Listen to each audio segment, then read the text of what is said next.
Do-hyun Kim stood alone in the center of the massive chamber. Around him, 846 alien species watched from their seats. The air was thick with the smell of different worlds, some sweet, some bitter, some that made his nose burn. He had been Earth's ambassador for 15 years, but today felt different. Today felt final. The Galactic Council chamber was built to make visitors feel small. The ceiling stretched up so high that clouds formed near the top. Each alien species had their own section, designed for their specific needs. The fish-like aquans sat in water tanks. The rock creatures called lithans needed no chairs at all. The insect-like zephyrs hung from silk threads above their seats. Do-hyun wore his best Earth suit, simple black fabric that looked plain next to the colorful robes and armor of the other species. His small human form seemed lost among giants, creatures with multiple arms and beings that floated in the air. But he stood straight and kept his face calm. He had learned long ago that showing fear in this place was a mistake. Supreme Chancellor Vextar rose from the highest seat. The massive creature stood 12 feet tall with skin like polished metal and eyes that glowed red. His species, the hegemon, had ruled the galaxy for 1,000 years. When he spoke, his voice boomed through the chamber like thunder. "We gathered today to decide the fate of Earth and its humans," Vextar announced. "For too long, this young species has refused to follow galactic law. They expand too fast. They ask too many questions. They do not respect the natural order." Do-hyun had heard these complaints before. Earth had been part of the galactic community for 30 years, but many species still saw humans as dangerous children. They feared human curiosity. They worried about human technology advancing too quickly. Most of all, they hated that humans refused to stay in their assigned place. "Ambassador Kim," Vextar said, looking down at the lone human. "You may speak for your species one final time." Do-hyun stepped forward. He had prepared for this moment, but his heart still beat fast. The fate of 8 billion humans rested on his words. "Honored members of the Council," he began, his voice carrying clearly through the chamber. "Earth has always tried to be a good neighbor. We have shared our music, our art, our science. We have helped in times of crisis. When the plague of sorrow threatened the Deltan system, human doctors worked for months to find a cure. When the cosmic storm damaged Zephyr colonies, human engineers helped rebuild. A few aliens shifted in their seats. Do-hyun could see that some remembered these events, but most faces remained cold. "We have never attacked another species," Do-hyun continued. "We have never taken resources that were not ours. We only asked to be left alone to grow and learn in our own way." Counselor Thys, a snake-like being with scales that changed color, raised her head. "But that is exactly the problem, human. You grow too fast. 30 years ago, you could barely leave your home planet. Now you have colonies in 12 systems. Your population doubles every generation. Your technology advances at frightening speed. Progress is not a crime," Do-hyun replied. "Every species here once expanded and grew. The hegemon themselves control 500 systems. We earned our place over thousands of years," Vextar rumbled. "We learned patience. We accepted guidance from our elders. Humans rush forward like children with fire, burning everything they touch." Do-hyun felt anger rise in his chest, but kept his voice level. "We burn nothing but our own limitations. If that frightens you, perhaps the problem is not with us." A wave of angry sounds filled the chamber. Clicks, hisses, roars, and electronic beeps from hundreds of different species. Do-hyun had struck a nerve, but he pressed on. "You speak of natural order, but what you really mean is that you want things to stay the same. You want humans to remain weak so you can feel strong. You want us to bow our heads and accept that we will never be your equals. Enough." Vextar's voice shook the chamber. "This is exactly why we cannot trust your kind. No respect, no humility. You think you are special, but you are just another violent species that needs to be controlled." Do-hyun looked around the chamber one last time. He saw fear in some alien eyes, hatred in others, and cold calculation in most. These beings had already decided. This trial was just theater. "Very well," Vextar announced. "We vote now. All in favor of bringing Earth under direct galactic control?" The voting began. Species after species raised hands, tentacles, claws, or whatever they used to show agreement. The electronic board at the front of the chamber counted each vote. Do-hyun watched the numbers climb. 200, 400, 600, 800. When the voting ended, the board showed the result. 846 votes for subjugation. 1 abstention, Earth itself. Vextar smiled, showing teeth like metal daggers. The decision is final. Earth will surrender its independence. Human expansion will stop. Human technology will be monitored and controlled. Human colonies will accept galactic governors. And if we refuse? Do-hyun asked. Then you will be conquered by force. You have 30 galactic cycles to comply. After that, the full might of 800 worlds will fall upon you. Do-hyun nodded slowly. He had expected this outcome, but it still hurt to see it happen. Every single species in the galaxy had voted against Earth. They were completely alone. He straightened his jacket and looked up at Vextar. When he spoke, his voice was calm and clear. You have made a grave mistake today. Humanity has faced extinction before. From ice ages, from plagues, from wars among ourselves. Each time we survived by refusing to give up. We have never knelt to anyone, and we will not start now. Brave words for a doomed species, Thys hissed. Do-hyun smiled for the first time that day. It was not a happy smile, perhaps. But I wonder if you truly understand what you have just done. You have not voted to subjugate Earth. You have voted to unite humanity against a common enemy. You have given 8 billion humans a single purpose: survival. He turned and walked toward the exit. Behind him, aliens called out threats and warnings. Do-hyun ignored them all. At the chamber door, he stopped and looked back one final time. When this is over, he said quietly, remember that you chose this path. Remember that we offered you friendship, and you chose war instead. Then he left, leaving 846 species to contemplate what they had just unleashed. Colonel Sang-woo Yoon crouched behind the concrete barrier and watched the alien fleet descend through New Busan's orange sky. 47 ships, each one larger than anything humanity had ever built. The lead vessel was 3 miles long and bristled with weapons that could level mountains. But Sang-woo wasn't impressed. Size meant nothing if your enemy couldn't hit what they were aiming at. All units, this is command, he spoke into his comm device. Remember the plan. Let them land. Let them get comfortable. Then we show them what a real fight looks like. The colony of New Busan had been evacuated 3 weeks ago.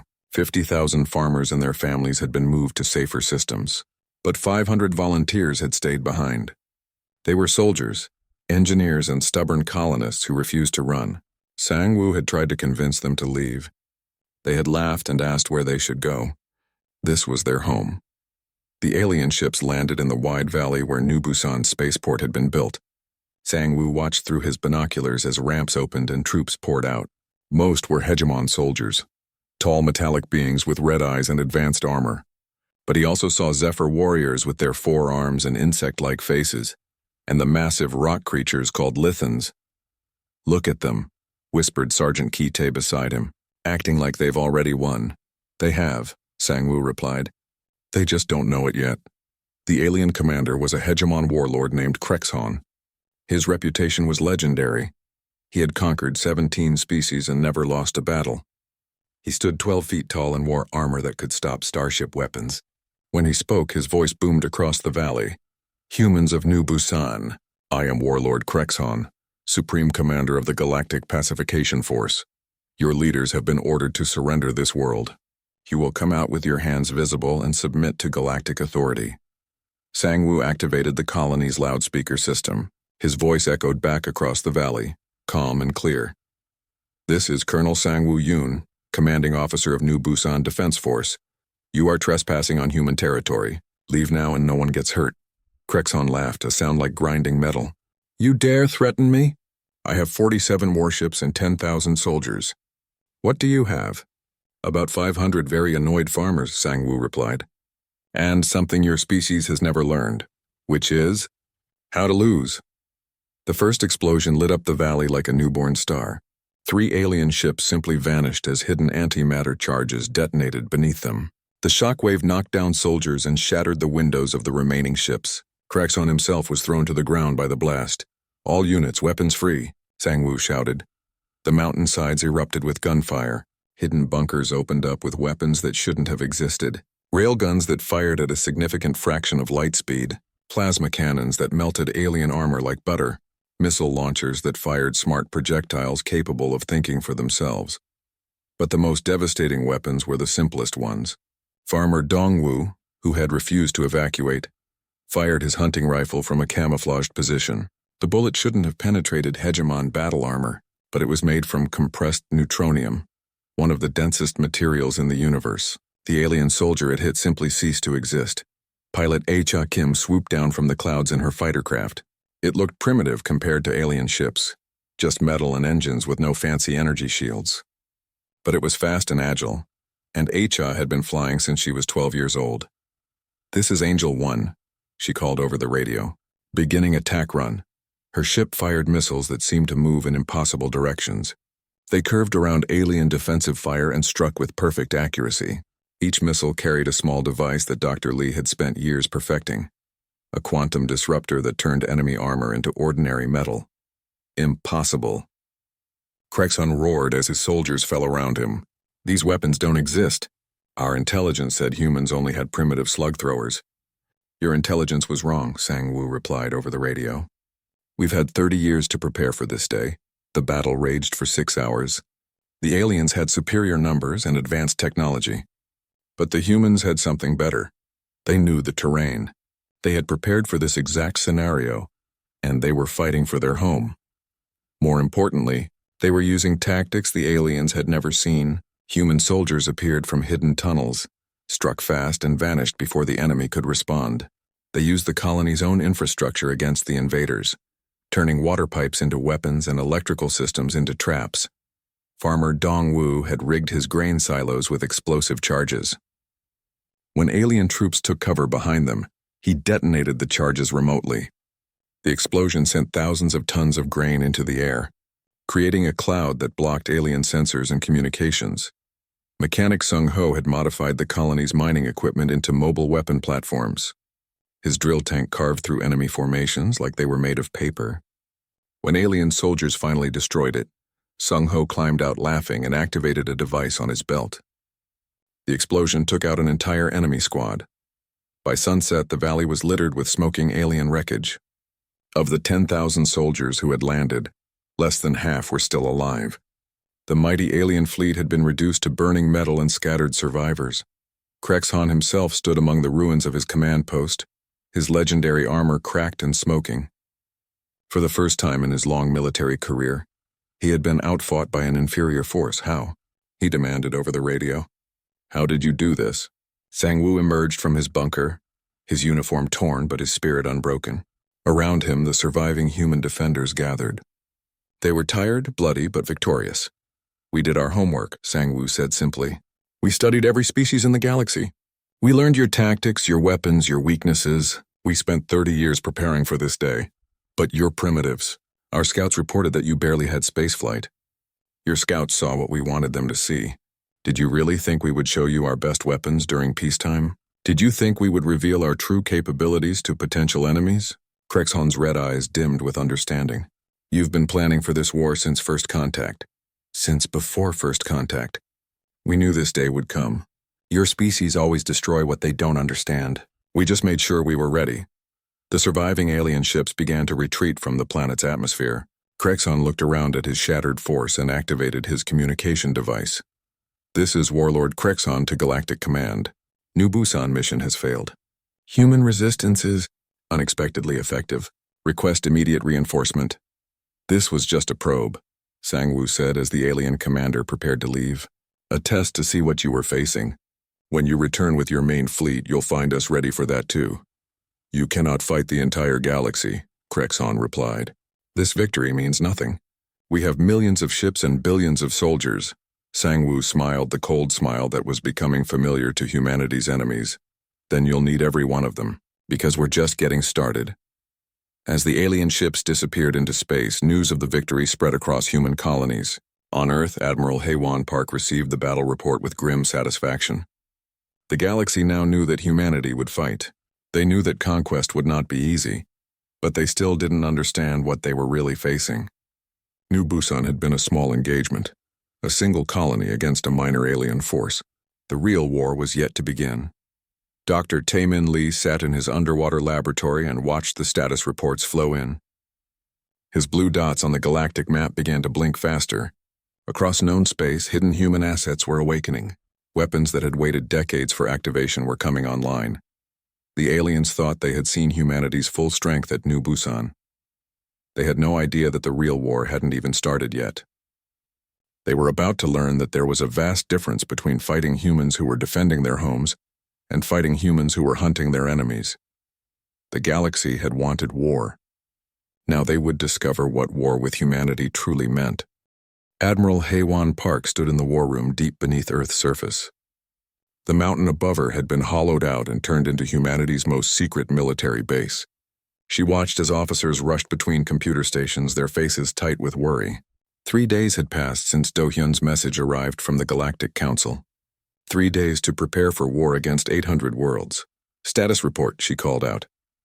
Major Yoon stepped forward with a tablet in his hands. All human colonies have been notified. Military units are moving to defensive positions. The civilian evacuation from border systems has begun. Haywan nodded. She was a small woman with gray hair and sharp eyes. At 60 years old, she had spent her entire career preparing for this moment. Most people thought she was paranoid. They said the galaxy would never unite against Earth. They were wrong. What about Project Silent Thunder? She asked. Major Yoon glanced around nervously. Even here, in the most secure room on Earth, some things were whispered. Dr. Lee says everything is ready. All systems are online and waiting for your command. Haywan felt a cold satisfaction. For 20 years, she had pushed for this project. The politicians had called it a waste of money. The scientists had said it was impossible. But she had known this day would come. Humans were too different, too unpredictable for the galaxy to accept them. Across the galaxy on the farming world of New Seoul, Ji-eun Song was teaching her last class. The children sat at their desks watching her with confused eyes. They were too young to understand what war meant, too young to know that their peaceful life was about to end. Teacher Song, asked 8-year-old Min-soo. Why are all the grown-ups scared? Ji-eun knelt down beside his desk. How could she explain that 800 alien species wanted to enslave or destroy them? How could she tell children that they might never see their homes again? Sometimes, she said carefully, people disagree about important things. Right now, the people from other planets want to tell us how to live, but Earth's leaders think we should decide for ourselves. Are we going to fight them? Asked Soo-jin, a girl with pigtails. I hope not, sweetie. But if we have to, your parents and I will keep you safe. Later that evening, Ji-eun met with other colonists in the town hall. Governor Chen read the evacuation order from Earth. Families could take one ship of belongings. They had 7 days to leave the world they had spent 10 years building. This is our home, protested Farmer Dong-woo. We cleared these fields with our own hands. We built this town stone by stone. And the aliens will burn it all if we stay, Governor Chen replied. The military needs this world clear before the first enemy ships arrive. Then why don't we fight? Demanded Mechanic Sung-ho. My grandfather fought in Earth's last war. He never ran from anyone. Governor Chen looked tired. Because the enemy has 1,000 ships for every one of ours. Because they have weapons we can barely imagine. Because staying here means dying for nothing. But as Ji-eun walked home under New Seoul's 2 moons, she noticed something strange. Not everyone was packing. Some families were moving supplies to hidden caves in the mountains. Some young men were cleaning hunting rifles and checking communication equipment. She knocked on Farmer Dong-woo's door. When he answered, she could see boxes of ammunition behind him. You're not leaving, are you? She asked. He smiled grimly. My crops won't harvest themselves. And someone needs to give those aliens a proper greeting when they arrive. They'll kill you. Maybe. But they'll know they've been in a fight. Far out in deep space, Captain Min-ho Choi watched the stars through the bridge window of the exploration ship Incheon's Pride. His crew of 30 had been mapping new systems for 2 years. They were further from Earth than any other humans, alone in the darkness between galaxies. Captain, called Lieutenant Acha from the communications station. We're receiving a priority message from Earth Command. Min-ho took the message tablet and read it twice. Then he called his senior officers to his ready room. When they were seated around the small table, he activated the ship's security field. As of 3 days ago, he said quietly, Earth is at war with the entire galaxy. The officers stared at him in shock. Commander Jun-soo spoke first. Sir, that's impossible. We've been at peace for 30 years. The Galactic Council voted unanimously to subjugate Earth. We have been ordered to... Min-ho paused and looked at the message again. We have been ordered to implement Protocol 7. The room went silent. Every officer knew about Protocol 7, but they had thought it was just a training exercise. An impossible scenario that would never happen. All Earth ships are now operating under wartime conditions, Minho continued. We are officially listed as lost with all hands. Our families think we are dead. As far as the galaxy knows, we no longer exist. What are our orders, Captain? Asked Dr. Su Young, the ship's science officer.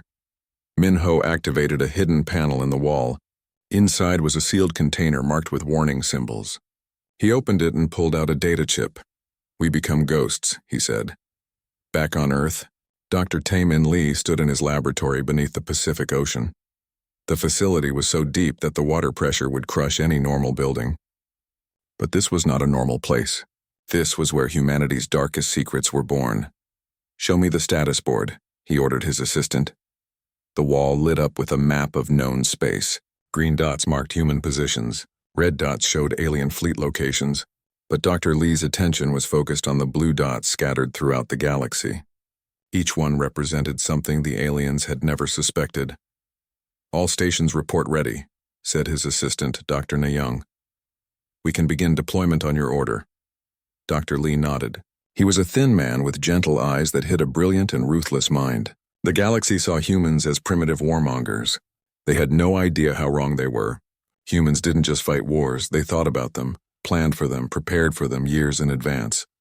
Not yet, he said. Let them come to us first. Let them think they understand what they're fighting. He walked to another section of the lab where rows of devices hummed quietly. Each one looked simple, just a metal box with blinking lights. But appearances were deceiving. The aliens would learn that lesson soon enough. Doctor, asked Nayoung, do you really think this will work? There are so many of them and so few of us. Dr. Lee smiled the same cold smile Do-hyun had worn in the council chamber. Numbers don't matter when your enemy doesn't understand the game they're playing. The galaxy thinks this is about military strength. They think the biggest fleet wins. He gestured to the blue dots on the map. But we've been playing a different game for 30 years. While they thought we were primitive explorers and traders, we were learning, studying, preparing. Every human ship that visited an alien world was gathering intelligence. Every diplomat was mapping their weaknesses. Every scientist was developing countermeasures. And now they'll discover that the most dangerous species in the galaxy is not the one with the biggest guns. It's the one that thinks the furthest ahead. Admiral Haewon Park received Dr. Lee's status report an hour later. She read it while standing in her command center, surrounded by screens showing human forces across the galaxy. The numbers looked hopeless. 800 alien species with thousands of ships each, against humanity's few dozen colonies and 100 ships. But numbers could lie. The aliens were about to learn that lesson the hard way. She opened a communication channel to every human commander in the galaxy. This is Admiral Park. In approximately 25 days, the largest military force in galactic history will arrive at our borders. They come to enslave us. They expect us to surrender or die. She paused and looked around the room at her officers. These men and women had trained their entire lives for this moment. They are wrong. Humanity will not kneel. We will not surrender. And when this war is over, the galaxy will remember why it should have left us alone. The channel closed. Deep in space, hidden facilities began to wake up. Weapons that had waited decades for activation started their final preparations. And across human space, ordinary people made an extraordinary choice. They would rather die free than live as slaves. The galaxy had voted for war. Now they would learn what war with humanity truly meant. 3 months after New Busan, the galaxy was at full war. Admiral Haewon Park stood in her command center and watched the tactical display show the positions of enemy fleets. Red dots covered the map like a disease. 50,000 alien ships were moving toward human space, the largest military force in galactic history, commanded by the best generals of 800 species. Status report, she ordered. Major Yoon stepped forward with his tablet. The enemy has divided into 12 battle groups. They're attacking from all directions, trying to surround our core systems. Intelligence estimates they outnumber us 8,000 to 1. And our response? Phase 2 is ready to begin. All assets are in position. Haewon nodded. The galaxy still thought this was a normal war between civilizations. They expected massive fleet battles and the conquest of planets. They had no idea that humanity had been planning a very different kind of conflict. Begin Operation Ghost Protocol, she commanded. Across the galaxy, Captain Min-ho Choi received the activation signal aboard the Incheon's Pride. For 3 months, his ship had been officially dead, lost in deep space with all hands. The alien intelligence services had removed it from their target lists. They had no idea it was still operational. "All crew to stations," Min-ho announced. "We are now active combatants. Begin stealth approach to the Zephyr home system." His ship was no longer the peaceful exploration vessel it had once been. Hidden compartments had opened to reveal weapon systems that shouldn't have existed. The engines had been modified to produce almost no detectable signature. Most importantly, the cargo bays now contained devices that Dr. Lee had spent years perfecting. Lieutenant H monitored the stealth systems from her station. "Captain, we're invisible to their sensors. The quantum masking field is working perfectly." "Good. Take us in." The Zephyr homeworld of Nest Prime was heavily defended. Orbital platforms bristled with weapons. Patrol ships moved in careful patterns around the planet. But they were looking for attacking fleets, not a single ship that didn't appear on any scanner. Min-ho's target wasn't the planet itself. It was something much more valuable: the Zephyr communication hub that coordinated their entire military. A single station that connected their forces across 50 systems. "Deploying payload," announced Dr. Su Young from the science station. The small device that emerged from the Incheon's Pride looked harmless, just a metal sphere the size of a basketball. But it contained one of Dr. Lee's masterpieces, a quantum virus that could rewrite the basic laws of physics in a localized area. The device activated when it reached the communication station. For a moment, nothing seemed to happen. Then the station simply stopped existing. Not destroyed, not exploded. It just ceased to be, as if it had never been built. Every Zephyr ship in 50 systems suddenly went silent. Their coordinated attacks became chaos as individual captains lost contact with their commanders. Battle plans that had taken months to develop fell apart in minutes. "Mission complete," Min-ho reported to Earth Command. "Moving to next target." On the planet Hegemon Prime, Chancellor Vextar studied the reports flooding in from the warfront. None of them made sense. Entire fleets were disappearing without a trace. Supply convoys were being destroyed by weapons that didn't show up on any scanner. Alien commanders were reporting impossible attacks by forces that shouldn't exist. "Explain this to me," he demanded of his generals. General Thaxmore, his chief military advisor, looked confused and frightened. "Supreme Chancellor, we don't understand it ourselves. The humans appear to have weapons we've never encountered, ships that can't be detected, devices that violate known physics, and that's impossible. Our intelligence reports showed that human technology was decades behind ours. Either our intelligence was wrong, or the humans have been hiding their true capabilities for 30 years. Vextar felt a cold fear growing in his chest. The Battle of New Busan had been dismissed as a lucky victory by primitive farmers. But now similar impossible defeats were happening across the galaxy. Human forces that shouldn't exist were striking at carefully defended targets with perfect precision. What about the Deltan fleet? They were supposed to conquer the human colony at New Seoul yesterday. We lost contact with them entirely. Long-range sensors showed debris in the New Seoul system, but we can't tell if it's human or Deltan." The truth was worse than Vextar knew. The Deltan fleet had arrived at New Seoul expecting to find a defenseless farming world. Instead, they found farmer Dongwu and 200 colonists who had refused to evacuate. The colonists had turned their entire world into a weapon. Grain silos became missile launchers. Irrigation systems became fuel-air bomb networks. Even the farm animals had been equipped with explosive devices. When the Deltan ships landed, they found themselves in a carefully prepared killing field. Every building, every field, every road had been rigged with traps. The colonists fought with the desperate fury of people defending their homes, using weapons and tactics the aliens had never imagined. Dongwu himself had died taking out the Deltan flagship. He rammed his farming tractor, loaded with antimatter charges, directly into the ship's engine core. The explosion was visible from orbit. By the time reinforcements arrived, New Seoul was a graveyard of alien ships. The human colonists were gone, either dead or evacuated through hidden tunnels. But they had left behind a message burned into the planet's surface. "This is what happens when you threaten our homes." Dr. Taemin Lee monitored these victories from his underwater laboratory. His quantum viruses were spreading through alien computer networks, turning their own technology against them. Ships that had been built to conquer worlds were now dissolving their own hulls. Weapons designed to destroy planets were targeting their own bases. Phase 3 is ready, reported Dr. Na Young. All temporal mines are in position. Lee nodded. The temporal mines were his most terrifying creation, devices that could make entire star systems skip forward in time. Any alien fleet that encountered one would suddenly find themselves in a future where their target had been evacuated and their fuel was exhausted. Deploy them, he ordered.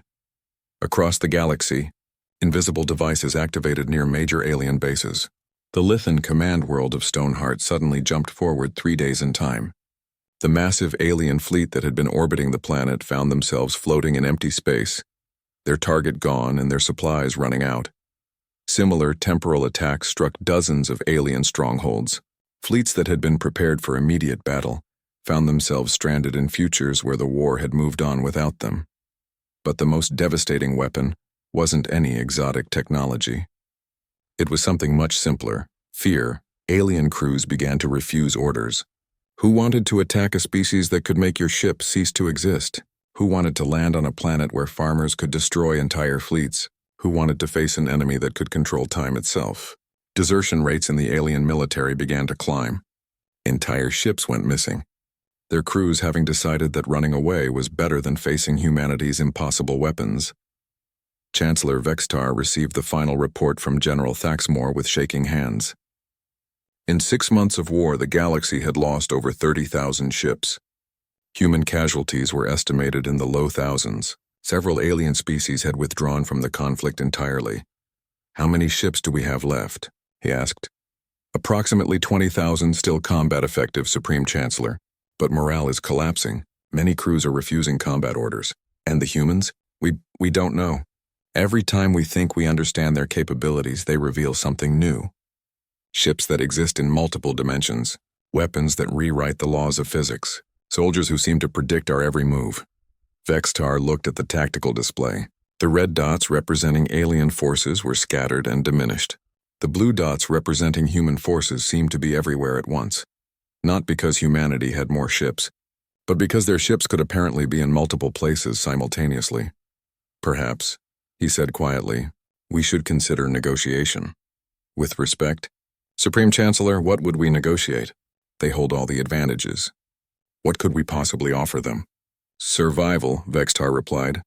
We could offer our own survival, but even as he spoke, he knew it might be too late.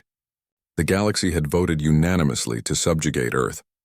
They had unleashed a war that was destroying them instead. The humans hadn't just refused to surrender. They had turned the concept of warfare itself into something unrecognizable. Admiral Haywan Park received the intelligence reports with satisfaction. The alien military was in full retreat. Their coordination was shattered. Their morale was broken. Phase 4 could begin soon. But first, she wanted to send a message to the galaxy. She opened a communication channel to every alien world and every surviving alien fleet. This is Admiral Haywan Park of Earth Defense Command. Her voice echoed across 1,000 worlds. 6 months ago, you voted to enslave humanity. You assumed we were weak because we preferred peace. You thought we were primitive because we didn't conquer other species. She paused, letting her words sink in. You were wrong. We are not the primitives you thought we were. We are not the easy conquest you planned for. We are the species that survived ice ages and plagues and wars among ourselves. 2 years after the war began, Chancellor Vextar stood in the ruins of his capital city. The proud towers of Hegemon Prime had been reduced to twisted metal and broken stone. Not by human bombs or weapons, but by something far worse. Time itself had been turned against them. The city hadn't been destroyed in a single attack. Instead, different sections had been moved through time at different speeds. The government district now existed 3 days in the past, making communication impossible. The military headquarters had been aged 100 years in seconds, turning it to dust. The spaceport flickered between past and future, making it unusable. Dr. Lee's temporal weapons had turned the alien capital into a maze of broken causality. And this was just one world among hundreds that had suffered similar fates. Supreme Chancellor, said General Thaxmore, his voice hollow with defeat. The reports are in from all remaining fleets. We have lost contact with 70% of our forces. Of those still responding, most are requesting permission to surrender. Vextar nodded wearily. He was no longer the proud leader who had condemned humanity 2 years ago. The war had aged him beyond his years. His metal skin was dull and scarred, his red eyes dim with exhaustion. What about the other species? Are any still fighting? The Zephyrs surrendered last month after the humans somehow turned their entire homeworld inside out. The Deltan Empire ceased to exist when their sun was replaced with a black hole. The Lithans. We think the Lithans still exist, but they're trapped in a temporal loop where the same day repeats forever. Vextar closed his eyes. The greatest military alliance in galactic history had been destroyed by a single species that most aliens had considered primitive. Humanity hadn't just won the war. They had rewritten the rules of warfare itself. "Prepare my ship," he ordered. "I'm going to Earth." On Earth, President So-Young Kang stood in the garden outside the global government building. She was a small woman with kind eyes, but those who knew her understood that she had made the hardest decisions in human history.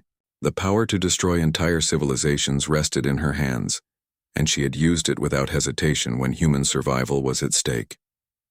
"Madam President," said her aide, "the alien delegation has arrived.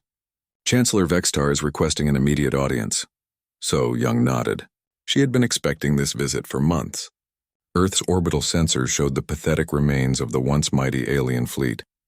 A few dozen ships where there had once been thousands. They came not as conquerors, but as beggars. "Have them escorted to the secure meeting room, and call Admiral Park and Ambassador Kim. They should be present for this." An hour later, So-Young sat across a conference table from the beings who had once voted to enslave her species. Chancellor Vextar looked broken, his proud stance replaced by the posture of defeat. Beside him sat the surviving leaders of a dozen alien species, all that remained of the Great Galactic Alliance. "President Kang," Vextar began, his voice barely above a whisper, "we come to formally request terms of surrender." So-Young studied the alien leaders. These beings had commanded the loyalty of 800 species. They had ruled the galaxy for millennia. Now they sat before her like children who had played with fire and burned down their house. "Surrender?" she asked calmly. 2 years ago you voted unanimously to subjugate Earth. You demanded our complete submission. Why should we accept anything less from you? A young alien spoke up, one of the snake-like Nagas. Because we were wrong. We underestimated you. We thought we understood what war meant. We were mistaken." Admiral Haywan Park, now bearing the scars of 2 years of impossible warfare, leaned forward. "You thought war meant big fleets fighting big battles. You thought it meant conquering planets and enslaving populations. You never understood that war is about will, the willingness to do whatever it takes to survive. And you have proven," added Ambassador Do-Hyun Kim, "that when faced with extinction, humanity will rewrite the laws of physics themselves rather than surrender." Vextar raised his head slightly. What do you want from us?" President So-Young stood and walked to the window overlooking Earth's capital. The city bustled with activity, but she could see the defensive installations hidden among the buildings. Earth itself had been transformed into a fortress world during the war. "Do you see those gardens below?" she asked. Before the war, they were just decorative. Now each flower bed contains quantum mines that could destroy a fleet. Every tree hides sensors that can detect ships from 50 light years away. We turned our entire world into a weapon because you forced us to choose between slavery and survival. She turned back to face the alien delegation. "But we are not like you. We don't want to rule the galaxy. We don't want to enslave other species. We just want to be left alone to live our lives in peace. Then you'll accept our surrender?" asked one of the insect-like Zephyrs. "We'll accept your surrender," So-Young confirmed. "But the galaxy will be reorganized. No single species will ever again have the power to threaten another with extinction. No alliance will be allowed to vote on the fate of entire civilizations." Admiral Park activated a holographic display showing the galaxy. Blue dots now marked human positions throughout known space. They were everywhere, not just the colonies that had existed before the war, but hidden bases and installations that had been built during the conflict. "Humanity will oversee galactic peace," Park explained. "Not as rulers, but as guardians. We will prevent any species from accumulating enough power to threaten others. We will ensure that what happened to Earth never happens to anyone else." Vextar looked at the display with growing understanding. "You've been planning this since the war began?" You didn't just fight to survive, you fought to remake the galaxy. We fought to ensure this never happens again, Do-hyun corrected. We learned something important during this war. The galaxy needs someone to keep the peace. Someone who doesn't want to conquer, but who has the power to stop those who do. And if we refuse these terms? Asked another alien leader. So Young's expression didn't change, but the temperature in the room seemed to drop. Then we continue the war until there's no one left to refuse. The aliens looked at each other with fear. They had seen what humanity could do when threatened. Ships that existed in multiple dimensions, weapons that could turn stars into black holes, technology that treated time itself as a tool of war. We accept, Vextar said quickly. We formally surrender to Earth and accept human oversight of galactic affairs. So Young nodded. Good. There will be trials for war crimes, but we're not interested in revenge. Most of your people can return to their worlds and rebuild. But the old order is over.